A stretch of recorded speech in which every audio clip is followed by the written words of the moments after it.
Hi, welcome to my channel. My name is Iman Chanel. If you are new here, I do lifestyle videos about me and my life pertaining to real estate and what it takes for me to be an agent. Basically, that's what my last 20 vlogs have been about. So today I just wanted to come up here and tell you guys the top 5 things I wish I would do before I became a realtor, real estate agent. And maybe this can help you if you're thinking about becoming a real estate agent, or if you are a newer real estate agent, just help you make better decisions or better choices, because sometimes we don't know what we don't know.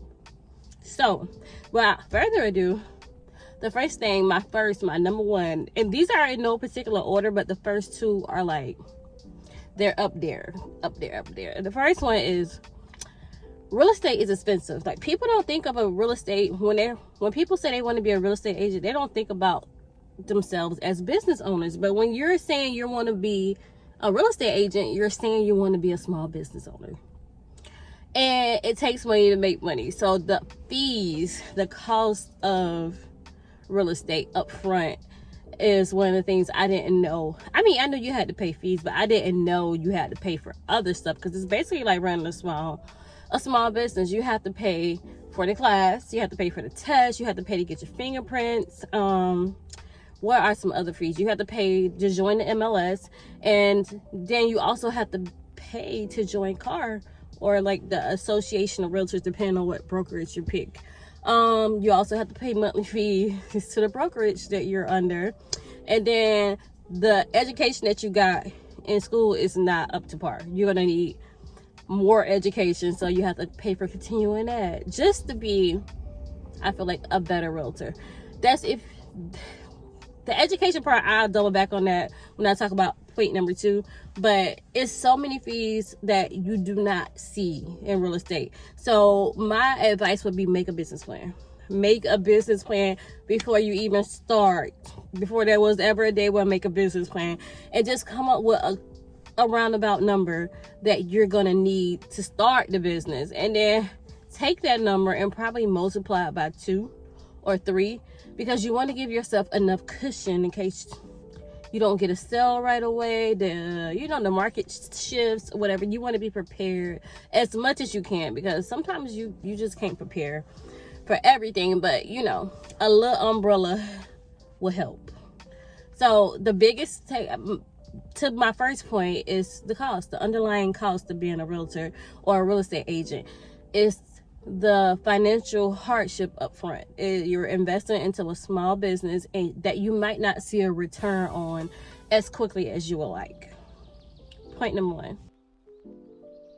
So number 2, and I'm an advocate for this one, is finding a brokerage for you. If y'all don't know my backstory, I had my real estate license since 2020. I went through a divorce, decided not to do it then I jumped back in it, and now we're here. Okay, so what I will say is, when I moved to South Carolina, I got my license transferred. I had to take the test, and I joined a smaller brokerage. Awesome agency. But I was a newer agent. Even though I had my license for a couple of years, I wasn't practicing, so I didn't really know a lot. So when you're a newer agent, finding a broker that offers training. Don't worry about the price. Don't worry about the price that you're paying monthly. That gives you good quality education, continuing ed, and that you could call on, or, because I ain't gonna say call on, because I could call on Shayla any time, but even she said that her agent, that particular brokerage was not for like newer agents, because newer agents just need a lot more support than you think you do. First of all, you have never did this job and this is kind of like a trade you learn as you go, and you want continual education. So if you're partnering with a company with a bigger brand, or that has a bigger name that could offer you more because their finances and reaches further, that's great. Also, not all brokerages are the same. And what I mean by that is, oh, my friend, she lives in Dakota and she says Keller Williams is great. Or my friend, she lives in South Florida, she says Coldwell is great. Or, you get what I'm saying? Yes, they might be great in those specific states, but date the one that's in your city, because Each location has their own culture, has their own way of doing things. And even if you go from one Coldwell Banker location to the next, it's just not going to be the same. You can't replicate culture in these companies. I mean, in these little small branches. The entity is the same, but the way they're run, the people that's in it, the energy are different. So I would say date brokers like you date men or women. Like, date them, ask them questions. Ask to go sit in the office one day. Like, that's, I had got to the point because I had went from Floyd to Keller Williams. And then I was just like, I really need to find something that will support me in what I'm trying to do. So I would just go to speak to the recruiters, ask, can I sit in on a company meeting, or ask, can I come in the office and just chill out, just to see if that was the right fit for me, because I just truly got tired of switching agencies. And I wanted to make a better decision than I was making. And one of the biggest things is when you're having these meetings with these brokers, you can't see the culture. You can't see how it would be like in the office. So I would say speak to someone from that office, not like while you're there, but try to look them up on the internet, online, see their social media imprint, see the culture, try to do as much research on that particular branch and company as you can, and make a better informed decision. Because I truly believe, for newer agents, that the company you pick to hang your license with truly is one of the most crucial things as a newer agent. And also, I feel like that it determines how far you go in the beginning. So yes, finances and picking the right brokerage are top tier next to God. Like, those two do not play with. Take your time to figure out your finances and take your time to find a brokerage. So my third point is time and the commitment. With anything, you get in what you put out. And people like to coin real estate agents as, oh, you get to work for yourself, be your own boss. That's a good and a bad thing, because you don't hold yourself accountable sometimes for the time that's being lost, meaning that you don't stick to a schedule. You can't be too flexible. You have to have a schedule. Time management is crucial. Knowing what to do is crucial. Not playing around with your hours in the day. You only have a limited amount of hours in the day. And I feel like if you got the first two down pat, which is the finances, and then you have the brokerage, the third one, time and the commitment, would be the other top three, because you need to take the time to learn. You have to take the time to actually prospect, because in real estate, and this is not even on the list, but if you're not a people's person, if you don't communicate well, if you like antisocial, or your social battery dies fast, and you're not like somebody who could take rejection or criticism, then maybe this field is not for you. Like, and this is from a friend. You get what I'm saying? Because I have heard so many no's. I have heard people like stringing me along, or it's just so much, like so many of the things that deter somebody from being a realtor. Like, if you're not good with rejection, you're gonna have to get used to it as a realtor. Also, you're gonna have to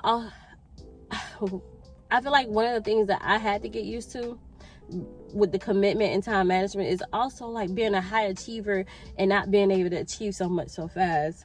It's a slower process, and just because it's a slower process, you still have to have the same intensity you came in on day one, on day 90, even though you didn't make no money, even though you didn't make no sales. So I would say commitment. Do what you say you're gonna do, no matter how you feel, no matter what's going on around you. You have to stay strong and just be committed. And that also goes back to the brokerage you pick, maybe the brokerage you pick, and the morale in the office, and having an accountability partner to help you with your time management. And all the things that help you make money as a real estate agent, because you are a business owner. And granted, yeah, you don't work for nobody but yourself, but that might be a gift and a curse. Just because you have 10 closings this month doesn't mean you're going to have them next month, depending on what you do with the time you have right now. So time management and commitment will be my third point. Make sure you just block time out, write schedules. Like Colwell Baker taught me how to make my schedule, and I put everything in my phone now. If it's not in my phone, it's not happening. If it's not on your planner, it's not happening. You will not remember. Trust me, I am real life Dory. You will not remember if you don't write it down, if you don't keep an account for it. And also just doing the things that you know that helps your business, like making the phone calls, working your spear. If you know what a spear is, working your spear, and just networking, doing open houses and stuff that's repetitive and that you might not see an instant, what I'm trying to look for, an instant reward from. Sometimes you can work a client for like 4, 5, 6 months before they're ready to buy, They didn't even buy yet. So it's the commitment, it's the time you have to put in to be a good agent. Okay, so now we're at point 4. The 4th point is networking is key in real estate. And this is what I mean. If you're not a people person, or if you don't know how to work a room, learn, because it is a learnable skill. But networking in real estate can change your whole life, your whole real estate life. If you know, you don't even have to know what you're doing. Just show up to the events and start talking. You'll get better as it goes. But when I say networking, going to events that you feel like are centered around what you're trying to do, like networking, learning other agents, spending time getting to know the builder agents in the area that you're selling real estate in, knowing the other agents that's in that area, talking to loan officers, talking to inspectors so you can have your vendors list. And also, when you're talking to these people and they're giving you their cards, you give them your cards, because it's a relationship. Real estate is relationship based.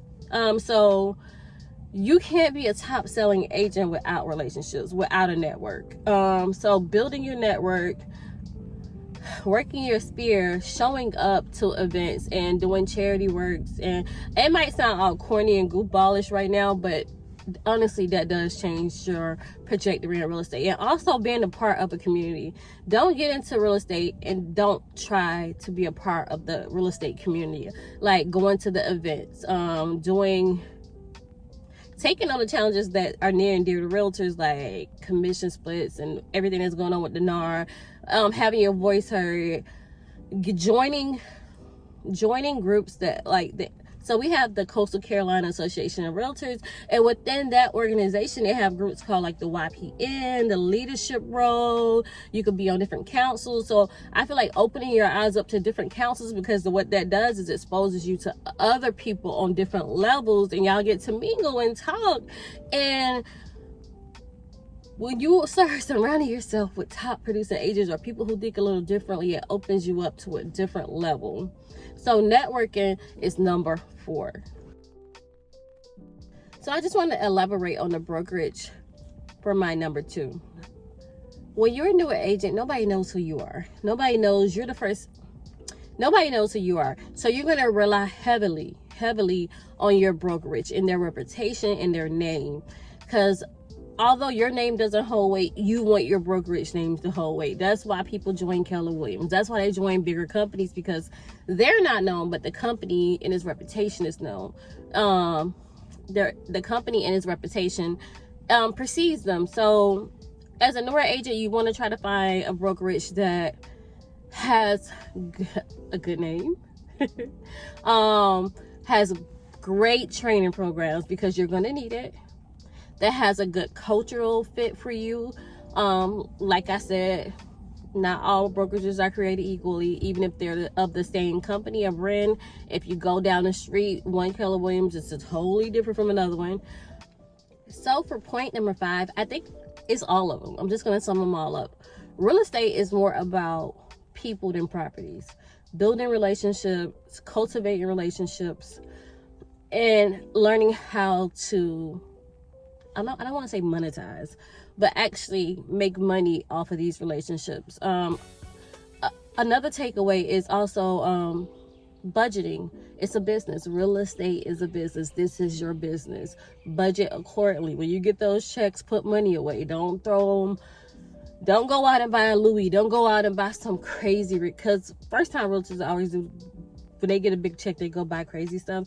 Just try not to do that. Put some money away. Also, find the right brokerage. Finding a brokerage that has training programs that fit you culturally, that has an online presence, that help you with your marketing. And just because some brokerages don't take a heavy split, they don't offer all of that. So just be in lieu when you see brokerages that say, hey, you can keep most of your money, but at what cost? Because if you don't know how to make it, then there ain't no point in trying to keep it. You get what I'm saying? Yeah. So this is just my synopsis of what I think I would have loved to know up front when I started my real estate career. And there are videos out here. I probably could have looked on the internet, but I learned this through actually being in the business. Comment down below if you're a realtor and what are some of the takeaways that you learned in your first year of business that you wish you would have known, or that could help other agents. And please like, subscribe, and share. I'm trying to get to 1,000 subscribers by the end of this year. So we got like 45 days. So I'll wait while you subscribe. Yeah, but I'm Chanel. Don't forget to like, subscribe, and share. If you're a realtor, say hi in the comments. Let me know what state you're from. I'm trying to build my outgoing referral list. So let's help each other. And I will see y'all in the next one. Bye.